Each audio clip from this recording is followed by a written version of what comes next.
During this year's Baraga Days, members of the advisory board had an opportunity to share with the audience the influence that Bishop Baraga has had on their lives. We also received video messages from two very special guests, Archbishop Alexander K, who is the Archbishop of the Archdiocese of Portland.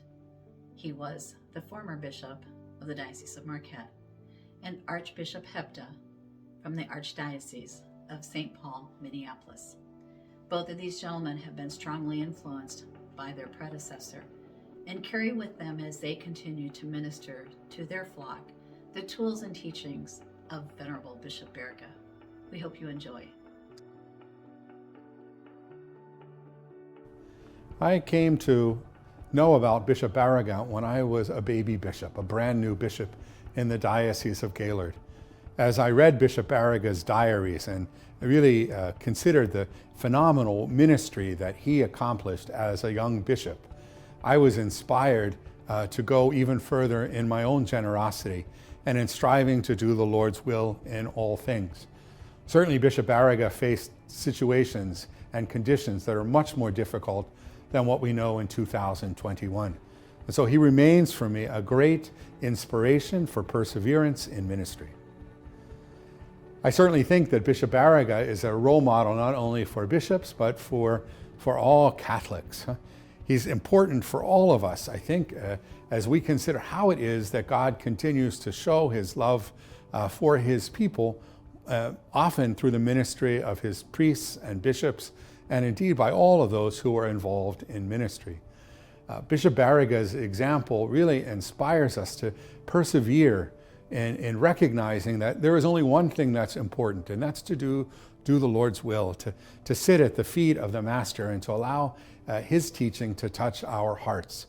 Bishop Baraga reflected that in his own life, and that's a message that's important for today's lay people, but in a very particular way for priests and for bishops. I'm so grateful for that powerful example. I think about Bishop Baraga's ministry every day. I pray to him for his intercession. I trust that he helps me in those moments of conflict and controversy, and I look forward to the day when he will be raised to the altar.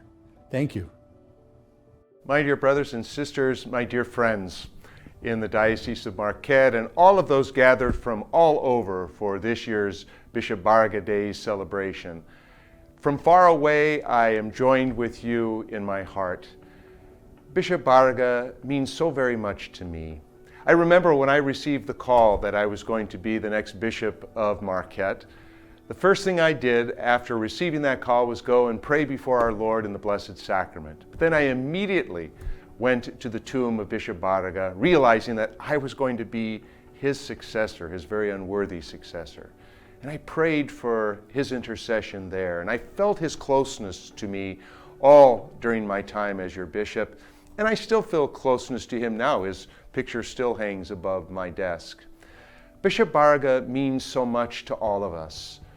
To the priests, I think he is that great inspiration of apostolic zeal for spreading the good news of Jesus Christ, of bringing the gospel message to people everywhere, especially the native peoples and those early settlers of the upper Great Lakes region. So to priests, he's just that great inspiration of zeal and pouring out our life in service of God's holy people. As bishops, I think we take from him that great example of his loving fatherly care for all of the people entrusted to his care, but also especially his relationship to his priests. We know that Bishop Baraga was very concerned about making sure that he had good, holy priests to serve the people that he was the great shepherd of. And he had a special solicitude and care and love for those priests. We all know the story, right, of how he gave his very last $20 just before he died to Father Terhorst to help support the school there at the Keweenaw Bay Mission, that place that was so special to him.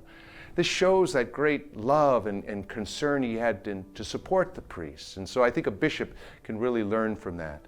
But for all of the faithful, for all of the laity, the religious, and all those other members of the church, I think his Episcopal motto says it all, doesn't it? Unum est necessarium. One thing is necessary, the love of God. And we can all learn from his holy life, his example of selfless service. It was all rooted in his profound love for Jesus Christ, his love for God, that he just wanted to share with everyone.